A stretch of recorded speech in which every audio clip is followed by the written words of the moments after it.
Hello everyone, we are from Group 6. We'll present our today's class material. So today we will discuss about the chapter 6 of our History of English Language book, which is a developing language. This chapter consists of 7 subtopics, and we will discuss it much deeper on each topic.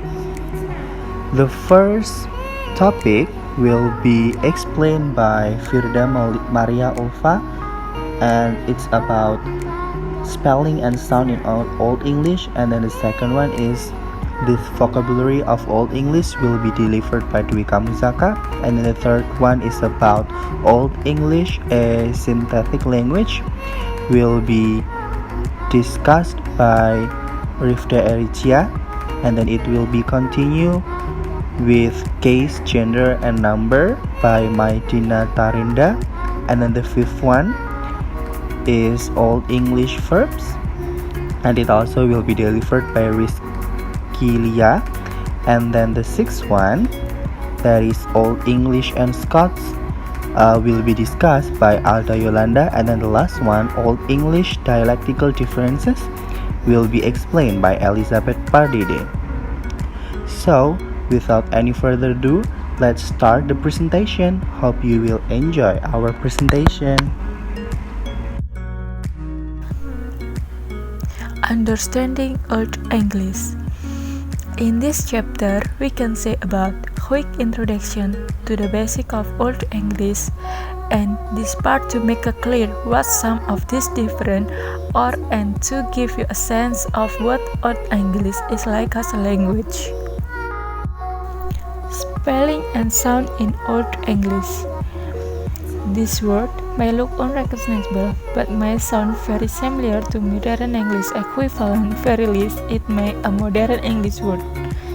Old English word will recognize many of the letters because following the introduction of Christianity, Anglo-Saxon scribes adopt to the Roman alphabet that we still use today. The term graphemes refer to the symbol or symbols used to represent a particular phoneme. The horizontal lines above some of the grapheme in the tables below are called macrons and would not have been used by Anglo-Saxon scribes. They are used here as into pronunciation by increasing vowel length.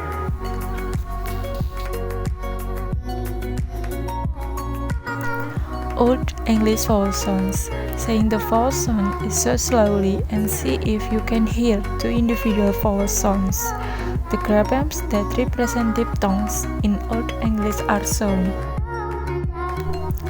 The notice that many of the vowel sounds are similar to modern English, especially if you are native speaker of English who has a Northern English accent. The only really tricky ones are the sound associated with Y and Ys. We do not have a real equivalent in present-day English. Just remember that Y and Y always represent vowel sound, not consonant sounds. In addition to the vowel sound listed to above, you will also come across diphthongs. A diphthong is a combination of two vowel sounds that when glued together form a new sound. Old English consonant sound. The use of these additional letters and the digraphs of Old English was motivated by the fact the Roman alphabet did not have enough letters to represent the variety of sound in Old English. You will see from the tables above that Old English made use of some letters that we no longer have in present-day English. These are S, tone, and earth. Additionally, above W was pronounced as it is in present-day English. It was represented by the chapter when.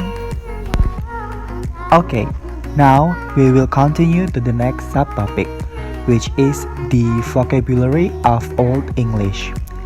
But before we are going to discuss about it much deeper, we need to know that present-day English or PDE has borrowed vocabulary from many of the world's languages. Sometimes words come directly from one language or sometimes via another. And once a word has been borrowed, it becomes absorbed into the language to such an extent that we no longer see it as a foreign language. In contrast, Old English contain far fewer borrowed words, even though, as we know that Latin was one source of language for Old English, of course, and was made up for predominantly Germanic vocabulary. And that leads to some important points that we need to highlight and pinpoint within these subtopics. They are: first,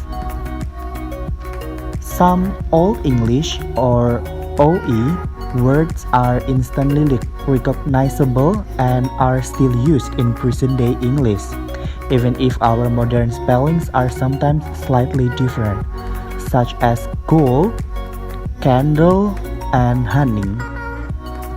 And the second, some of Old English words survive only in regional dialects of present-day English.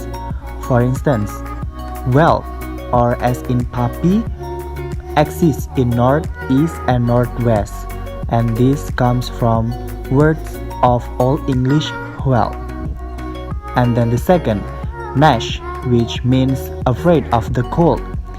This word also comes from Northern English, and it derived from the Old English words nest.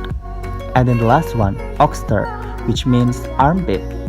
This exists in Broad Scots, and this word also comes from Old English word that is stout.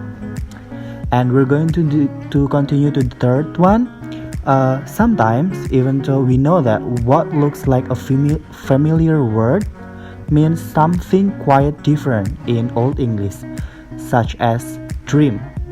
As we know that dreams refer to joy, melody, or music in Old English, but in present-day English, dreams means that we are thinking about something that when we are sleeping. And then the second one, green. In Old English, it refers to a region or of the groin. And then the fourth one, we need to know that Old English also made great use of compounding to form a new words. Before we explain the example, we need to know that what is compounding. Actually, compounding means a practice of putting two or more words together to form a new word. And here they are the example. First, dream and craft. In Old English words, obviously the vocabulary of Old English, it means the art of making music. And then the second one, stave and craft. It means grammar or the craft of science of letter in Old English vocabulary. And this is the important one that we need to highlight and pinpoint, that is, having a grasp of Old English vocabulary is as important as understanding its grammar.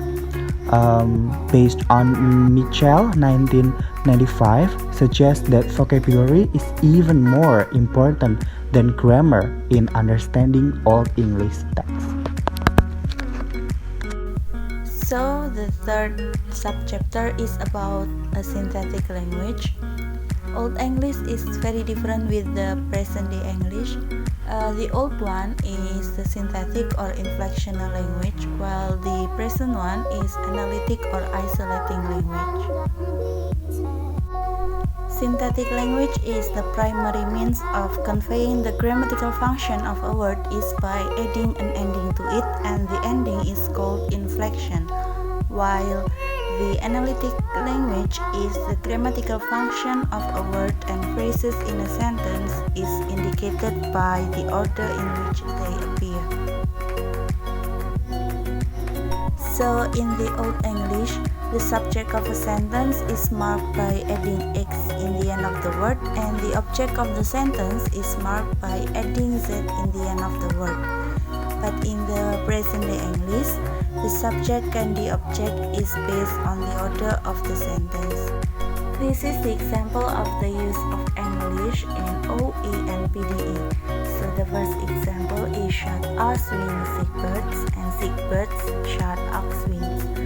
They have the same subject who is oswing and the same object who is sick bird. In this case, the subject is marked by the inflection of X and the object is marked by the inflection of Z. And in the PDE, oswing short sick bird and sick bird short oswing. From these two examples, they have different subject and object. So the first sentence is oswing as the subject, and the second sentence, the subject is sick bird. The next topic is case, gender, and number. For the first one, the case endings, the inflection of nouns. Nominative case is words are the subject of sentence. And the second one, accusative case. Words are the direct object of a sentence. As you can see in the example, an A ending marks is the nominative case ending. And an ending marks is the accusative case ending. Next is the genitive case and the dative case. For the GC, it means indicates possession. And you can see in the example, an ES noun is the genitive case. For the DC one, it means indicates the indirect object into a sentence. And you can see the example in the picture below. The last part is gender and number. The gender in EO consists of three, which are masculine, feminine, and neuter. The example of masculine is oswin shot sick bird or sick bird shot oswin. For the feminine example, the servant loved the mistress and the mistress loved the servant. As you can see in the example, and because half-digit is feminine, it has a feminine form of the determiner before it. So, if half-digit is the subject and pa if it is the object. The last part is the number. The number consists of singular and plural. And the example is the mistress loved the king and the mistress loved the kings. The singular one is the first example because the king doesn't have S ending. And for the plural one, the king has an S ending because it shows more than one king. B1.5 Old English Verbs. Verbs inflect to one person and tense. In present-day English, the only inflection for person is on the third person singular form of the verb. For example, we say walk, but he walks. Irregular verb to be is an exception with different forms. For the first person singular, am, second person singular, are, and the third person singular, is. To form the past tense form and past participle of most verbs in PDE, we simply add an inflectional ending, ed, as in walk or walked. The past participle is the form of the verb that is used after the auxiliary verbs be and have. Let's take a look at the table B1.5.1. It's about weak verbs and strong verbs. In present tense, past tense, I want to work. In past participle, I have walked to work. For strong verbs, in present tense, we eat too much. In past tense, we ate too much. In past participle, we have eaten too much. As you will notice from the table above, weak verbs form their past tense and past participle by the additions of an inflectional ending. Notice that in speech this is pronounced either as T or D. So strong verbs, on the other hand, inflect in a different way. To form the past tense of a strong verb, the vowel of the present tense form is changed. To form the past participle of a strong verb, either the vowel of the present tense form is changed or the end is added. So we have already encountered some Old English verbs in the example sentences in B1.4. As in present-day English, verbs in Old English were either weak or strong. However, there were more strong verbs in Old English than in present-day English. Over time, many of these become weak through a process of regularizations. Next, we move to the varieties of Old English. In the present day, English are used to the concept of different varieties of English. Some are regional, like the Black Century dialect of the Midlands of England, while some are national, for example, American English, Singapore English, and etc. Perhaps because of the relative sparsity of Anglo-Saxon texts, it seems sometimes easy to view Old English as one homogeneous language. Now, we move to Old English and Scots. The Scots were originally from Ireland and settled in what is now called Scotland around 500. Also present in Scotland at this time were the Picts, and it was not until 843 the Scottish and Pictish dominions were united by Kenneth MacAlpin. Kenneth MacAlpin is the first king of the Scots. As the language of the Picts gradually died out, the predominant language in Scotland became the Celtic language Gaelic. However, the Anglo-Saxon kingdom of Northumberland extended into the eastern lowlands of what is now called Scotland, and the Old English Northumbrian dialect would also have been common on the English-Scottish border. The Viking raid of the 19th century, in which Northumbrian settlements were attacked, led eventually to the Northumbrian dialect being influenced by the Scandinavian dialect of the aggressors.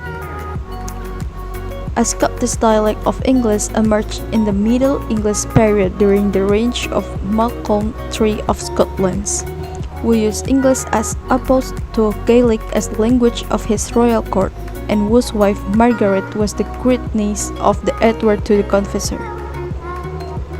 Gaelic never achieved the prestigious position it would have needed to survive as the language of Scotland. So the last one is Old English dialectical differences. Make us easily to understand dialectical differences fully requires an in-depth knowledge of phonology. For example, West Saxon, given ancestor, were given ancestor in Kentish, Mercian, and Northumbrian. So for Markward and Rosier, some sound changes between dialects affected the inflectional system of Old English. There is one way to investigate dialectal differences, namely to compare texts which exist in more than one dialect. For example, Cadman's hymn. In his ecclesiastical history of the English people, Bede describes how Cadman was given the gift of poetry by God, how his spiritual experience made him able to sing beautiful poetry in praise of God. Cadman's hymn be interesting because there is access in both the Northumbrian and West Saxon dialects. So here are the two versions of Cadman's hymn. Here we can see Cadman's hymn in West Saxon dialects and also in Northumbrian dialects. This is the Old English versions are taken from Smith. which is two versions followed by a translation into present-day English. From the hymn as a result, we can observe that a very basic level, namely different spellings, suggest different pronunciations. For example, Burnham to be Burnham without E, and also Heaven rises to be Heaven rises without O and also plus A. You can also see that diphthongs used in West Saxon and monophthongs used in Northumbrian. Another example that we can find the Grep hymn, P is used in West Saxon and find in U or W used in Northumbrian. In Northumbrian text, we can see the origin of some present-day dialectal features. For example, Burnham is the ancestor of the present-day Scots born or child. So the Northumbrian dialects contributed much to the development of Scots, which is just one reason why an awareness of dialectal variation is important if we are to account for the development of English over time. That's all from us. Hopefully what we present is clear and pleasant.